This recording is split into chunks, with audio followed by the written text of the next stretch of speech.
कल्याण होगा।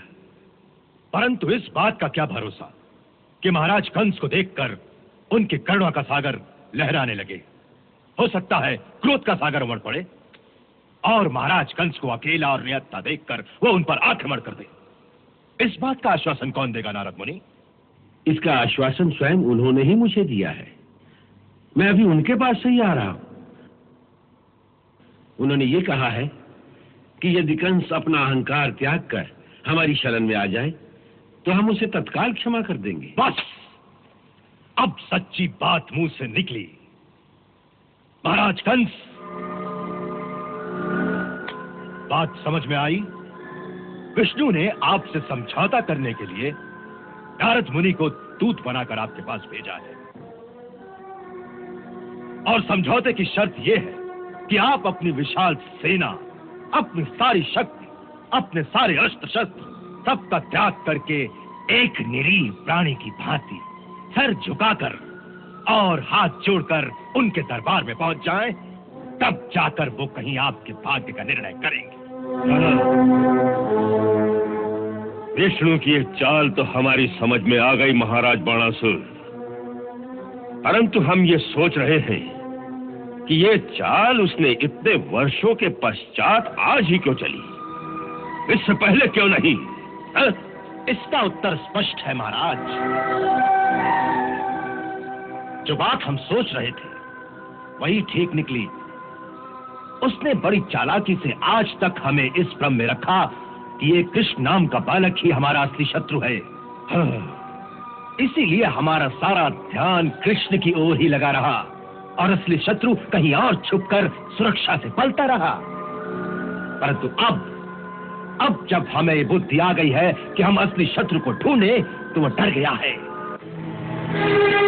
इतनी विशाल सेना जब सारे राज्य में घेरा डालेगी तो वो घेरे में आ जाएगा।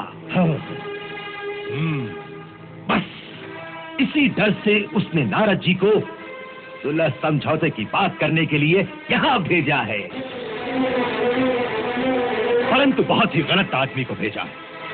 नारद एक सीधे साधे सच्चे व्यक्ति, उनको एक कुशल दूत की तरह बात को घुमा फिरा कर कहने की कला का ज्ञान नहीं है। इन्होंने तो समझौते जैसे शब्द का प्रयोग तक नहीं किया और सीधे आत्मसमर्पण की बात कह दी और अपनी शर्तों को भी खुलकर आपके सामने रख दिया है कि आप अपने अस्त्र शस्त्र का त्याग करके एक निरीह प्राणी की भांति हाथ जोड़कर सर झुकाकर उनके दरबार में पहुंच जाएं, तब जाकर ये आपके भाग्य का निर्णय करें। क्यों नारद मुनि, यही अर्थ है ना आपकी बात का? हाँ, प्रभु की शरण में जाने की यही तो रीत है कि प्राणी अपना अहंकार और जिन वस्तुओं से अहंकार उत्पन्न होता है उन सब का त्याग करके हाथ जोड़कर उनके सामने खड़ा हो जाए। नारद, जो दूत इस प्रकार की बात करता है, जानते हो उसे राजनीति में क्या कहते हैं? क्या? मूर्ख। मूर्ख नहीं, महामूर्ख।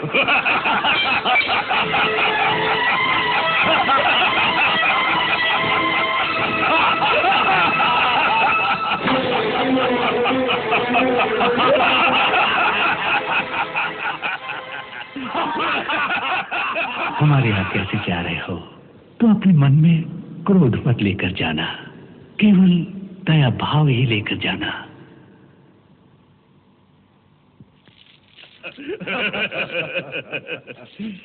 नारद जी, आप बहुत भोले हैं। हाँ, आपको दूत का ये कार्य करना नहीं आता, क्योंकि दूत जब बात करता है तो इस प्रकार बात करता है कि सुनने वाले को लगे कि वो उसी के कल्याण की बात कह रहा है। हाँ राजन, इसीलिए मैंने वही बात कही जिसमें आपका सचमुच कल्याण है। बस, ये बकवास बहुत हो चुकी। अब जाइए और अपने विष्णु से कह दीजिए कि हमें उसकी सारी चाल समझ में आ गई और हम उसमें फंसने वाले नहीं। हाँ, वो कहीं भी छुपा होगा, हम उसे ढूंढ निकालेंगे। हाँ, और उसे ये भी कह देना कि यदि वो समझौता करना चाहता है तो हमारी भी वही शर्त है कि वो सर झुकाकर हाथ छोड़कर हमारे दरबार में आत्मसमर्पण करे। हो सकता है कि हम उसे दंड देने में थोड़ी सी नरमी बरतें। हाँ, और ये भी कह देना कि इस समझौते के लिए यदि दूत भेजे तो ऐसे मूर्ख को ना भेजे।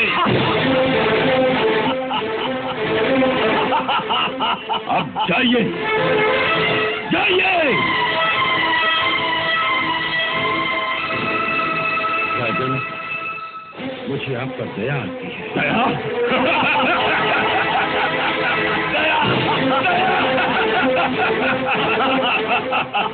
दया?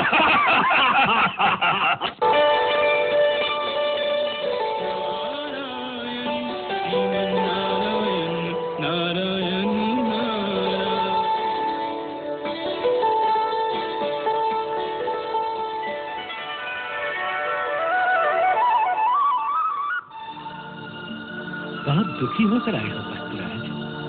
प्रभु, दुख तो मुझे उस अभागे पर आता है जो आपकी दया के सागर के तट पर पहुंचकर भी उसकी एक बूंद से भी वंचित रह गया। इसी को दुर्भाग्य कहते हैं प्रभु। तुमने सत्य ही कहा है देवर्षि। जब किसी मनुष्य को इस प्रकार अपने भाग्य बदलने का अवसर दिया जाए, परंतु वो अपने अहंकार के कारण उसकी अवहेलना कर दे, तो उसी को दुर्भाग्य कहते हैं। तुम उसके लिए दुख मत करो। ये महामाया का खेल है, उन्हें खेलने दो। जो हो रहा है होने दो। सचमुच आपकी माया बड़ी प्रबल है प्रभु। देखिए ना, जिस रहस्य को जानने के लिए वो वर्षों से तड़प रहा था कि आकाशवाणी द्वारा बताया हुआ उसका असली शत्रु किस बालक के रूप में जन्मा है, जब वही रहस्य हमने खोल दिया, जब स्वयं हमने ही उससे सत्य बता दिया कि वो वही है जिसका नाम कृष्ण है, तो आपकी माया ने उसकी बुद्धि ऐसी भ्रमित कर दी कि वो हमें ही झूठा कहने लगा। उसे लगा कि हम उसे भरमाकर किसी नकली भगवान के पीछे लगा रहे हैं। वाह महामाया वाह। नारद का प्रणाम स्वीकार करें। मां, हमारी एक प्रार्थना है, हम पर ऐसी कृपा कभी न करना कि हम पथभ्रष्ट हो जाएं और अपना मार्ग भूलकर कंस की भांति इधर उधर भटकने लगे। आप अपनी चिंता क्यों करते हैं नारद? प्रभु, जब तक आप मेरे रक्षक हैं, मुझे अपनी चिंता करने की आवश्यकता ही नहीं है। परंतु मुझे वसुदेव और देवकी की चिंता अवश्य है। ये क्रूर कंस उन्हें बहुत दुख देगा प्रभु। नारद, तुम इतने ज्ञानी होकर भी कभी कभी बिल्कुल बच्चों जैसी बातें करते हो। जरा सोचो, आज तक उनकी रक्षा किसने की है? आपने प्रभु। नहीं, उन्हें हमारी सहायता की आवश्यकता ही नहीं पड़ी। शास्त्र कहता है, धर्मो रक्षति रक्षितः। वास्तव में वही सुरक्षित है जिसकी रक्षा स्वयं धर्म के द्वारा हो। जो प्राणी अपने धर्म पर दृढ़ रहता है, उसकी रक्षा स्वयं उसका धर्म ही करता है। आज तक स्वयं उनके धर्म ने ही उनकी रक्षा की है और आगे भी उनका धर्म ही उनकी रक्षा करेगा। सो आप चिंता मत कीजिए। जो आज्ञा प्रभु।